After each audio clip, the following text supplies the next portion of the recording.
Good evening, ladies and gentlemen. The Hurricane Washington is here with a quick update on the severe weather that is impacting north central Texas. And late tonight into early tomorrow morning, it will be impacting southeast Texas, the Houston metro area. We will expect to see wind gusting to 60 miles an hour. Hail will be a low threat, but I do believe we could see up to pea-sized hail, maybe up to quarter-sized hail. I also do think the rainfall is not going to be very much, 1 to 1.5 inches of rain across southeast Texas. This is going to be quick moving. Right behind this front is going to be very cold Arctic air. Earlier this afternoon, we were actually seeing some snow falling. Snow was blowing in Amarillo earlier this afternoon. Right now, those flurries have quit and has moved out over Oklahoma. However, it is extremely cold there in the low 30s, I believe. Only between 30 to 35 degrees in the northern panhandle of Texas. Right now, we are watching not only severe thunderstorm warnings, as you can see by these red boxes here, but also we do have tornado warnings. This is in the south of the Dallas area. Zoom into these a little bit and talk a little bit about what we got here. So we have multiple tornado warnings, 2 here, 1 up there. I'm going to talk about what we are looking at with these tornado warnings. I'm also going to sort of talk about the impacts they're going to bring. As you can see, this one right here, we got tornado warning up to 1.5 inch hail diameter.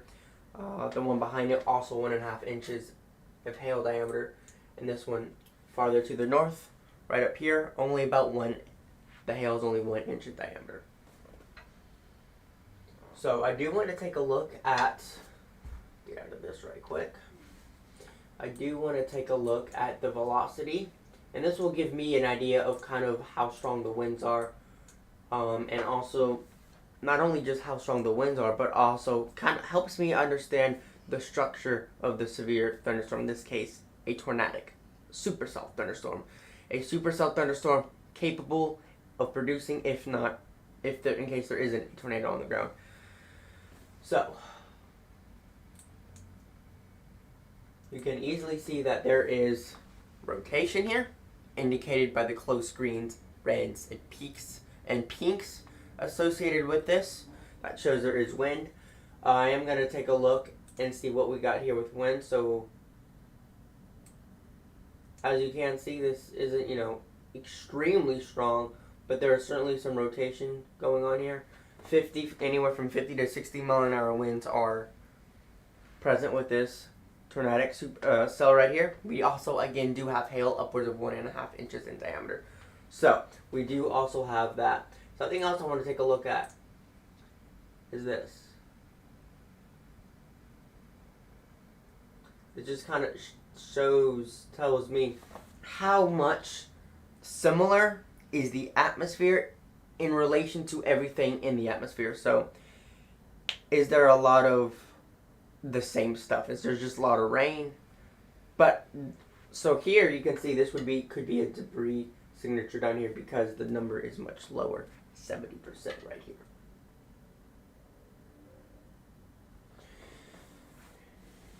Gonna go back to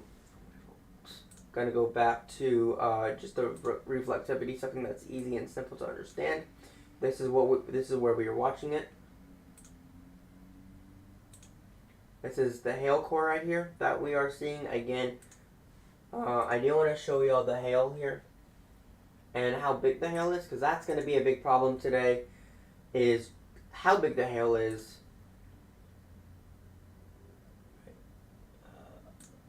Estimate the hail size. So here, so not too terribly large hail. Farther up to the west, we do have a significantly larger hail core. Again, about 1 inch hail diameter, 1 to 1.5 inches, so much more intense, bigger, and larger hail. And then we do have a little bit of some hail cores over here, but again, they're all small, maybe up to 1/2 inch in diameter, but that's about it. This one over here is the one that we're most worried about, given that it's anywhere from 1 inch to 1.5 inches in diameter. So again, hail is going to be one of the biggest threats. Hail and strong winds. Straight line winds and hail are going to be the biggest threats with this right now. And that's going to go to the same as it continues to go south. Now, as it is farther north, the amount of energy available in the atmosphere is greater. Therefore, the possibility of tornadoes is greater. That's why we did see not only just a few tornado warnings, but also tornadoes. There's some video of those tornadoes there in western areas west of Fort Worth, Texas. Go back to the reflectivity, show you what we got here. This is continuing to move well to the east. We're now well to the southeast of Dallas and Fort Worth. Dallas right here, Fort Worth over there. Again, if anyone has any comments, questions, or concerns, you can comment them down in the chat below. Just gonna pull This is a beauty problem. up this right here.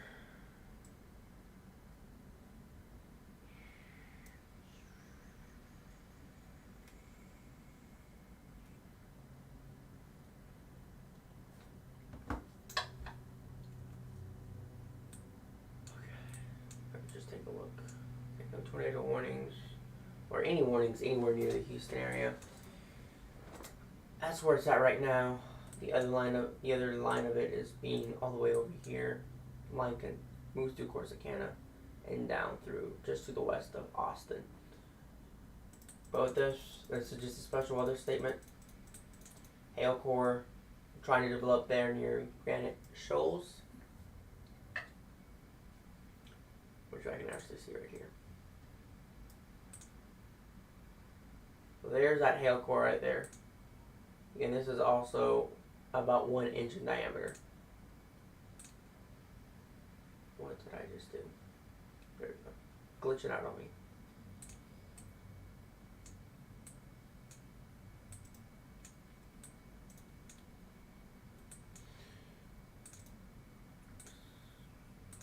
Oh, I don't even have this full screen either. Ain't that something? Ain't that something? Moving over into this area over here, you can see another hail core, severe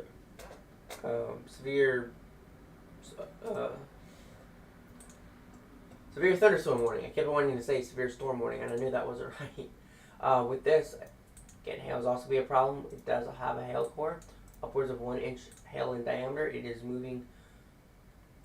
The storm is moving to the east, 107 degrees, 22 miles per hour. 1 inch hail diameter. There's no rotation in this storm, thankfully.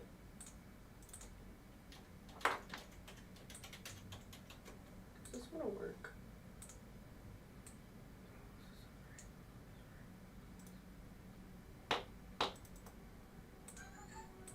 Base velocity, reflectivity. There we go. Looking at this, again, these are tornado warnings. No tornado. There's almost no rotation detected at this point in this cell. This particular cell. Also, it has substantially weakened. I'm going to go back up to Dallas radar. So this is where we are having a majority of our tornado warnings is up in this area.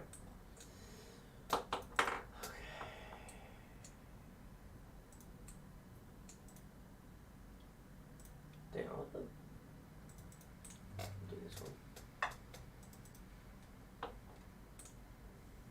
Great. Could you not?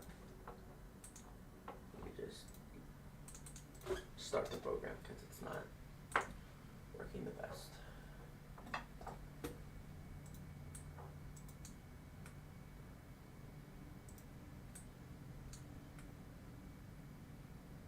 We were supposed to go live, but we were having a few problems setting up the entire setup today. There were just a few problems, but we got it up and running, and I'm glad to be live right now. I want to make sure that this is set to be public. Okay, this is set to be public just because it has sometimes when I go live, it sometimes automatically goes to private because that's automatically how it was set up. Okay, WSV3, reflectivity, radar control. No, not what I want. I want that. So, severe thunderstorm warning here. So you can see this is where that storm is headed. As you can see here, these are the timings of when it's going to make it to these towns. But as of right now, this storm is not expected really major tornadoes. This is not going to be a huge major tornado outbreak. Yes, a 1 or 2 short-lived tornadoes are possible. Hail and strong damaging straight line winds gusting up to 60 to 70 mile an hour wind gusts are going to be the biggest threat. And then obviously you're going to have the threat for hail, which as you can see is definitely a concern. Here you can see, if I go to make this full screen, actually I'm going to do national radar so we can kind of see the entire storm system to make it a little bit easier to understand what's going on.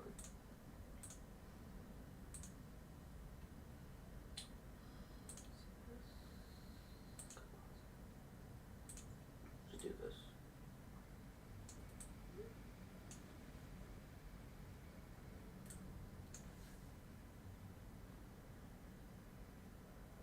We'll do the past hour. So as you can see, you can kind of see this line of thunderstorms developing. This is where you're going to have those straight line winds right there. Winds gusting 60 to 70 miles per hour. These storms ahead of the line are where you're going to have your tornado threat, your hail. You can still get some hail and a bit of a tornado threat back here, but the storms in front of it are going to be the worst. The reason these aren't going to be as really tornadic is because it's bringing the stability, it's stabilizing the atmosphere a little bit. Yes, the atmosphere is still very unstable, and that's why you're still getting those strong straight line winds behind it. Behind the cold front, it is extremely cold, mid to low 30s now in the panhandle of Texas. I'm gonna actually pull that up now. Talk a little bit about in terms of temperature wise.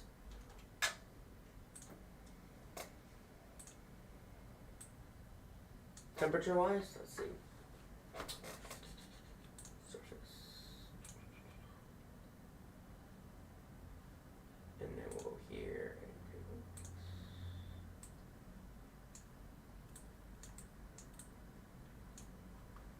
So if we go and look at the past 6 hours, you'll easily be able to see how the temperatures have just dropped dramatically over Texas. So yeah, here we're easily getting those temperatures easily into the low 30s there. Here in the panhandle of Texas, farther up north and farther to the west in New Mexico, you're getting temperatures down into the 20s for sure. The cold front is continuing to make its way south. For the Houston area, tomorrow there'll be some scattered thunderstorms as a area of low pressure, mid-level area of low pressure moves up. A disturbance. A mid-level disturbance in the atmosphere moves over Houston, creating some thunderstorms. With that moisture and those cold temperatures, you're going to have slick conditions. It's going to be very, very cold. Low 40s, Houston, when you're waking up 7 a.m. tomorrow morning. About 40 to 45 degrees across the majority of the Houston area. And it is going to be raining. Times it's going to be some heavy rain.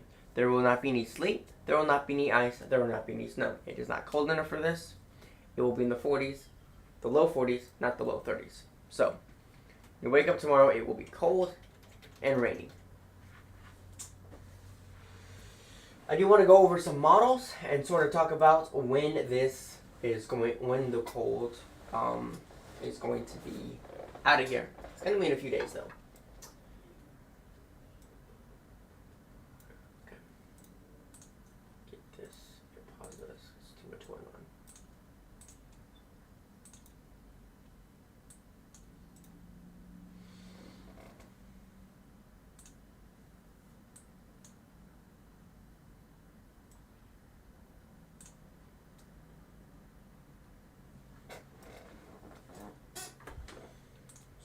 going to do over the next 48 hours. Wait for it to load. So you can see those cold temperatures will make their way well into southeast Texas. See the days of when it does warm up, warms up, but nevertheless remains relatively cold throughout. Can I look at surface temperatures? Might be nice if I can see that. Okay. Anyway. So as you can see, it's going to be very, very cold, and it's going to gradually warm up.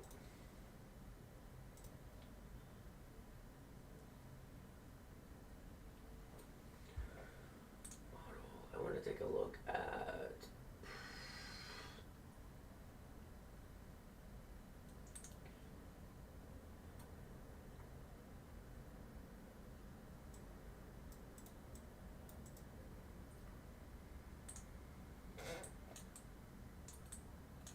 so as you can see, there was in fact a bit of snow. That's not what I'm doing. We'll just do 20 hours. So you can kind of see, as you can see, there was some snow in Amarillo. That is moving out of here right now. There was blowing snow. It was, a lot was going on in Amarillo. It was stormy, it was cold, it was snowy. They had all the seasons. It was hot this morning when that cold front came through. It got cold. So they had all the seasons. So as you can clearly see, so you can clearly see that cold front boundary making its way through Texas. You get that upper level disturbance coming through right there, producing a lot of heavy rain. You got cold temperatures there. So it's just going to be tomorrow morning. It's going to be yucky. And as that moves through, it's going to kind of linger, but there's still going to be some rain throughout the day. But nevertheless, it's going to be a good day to just stay inside for the Houston area, because it's going to be cold all day, and it is going to be kind of drizzly all day. Not going to be a fun day tomorrow.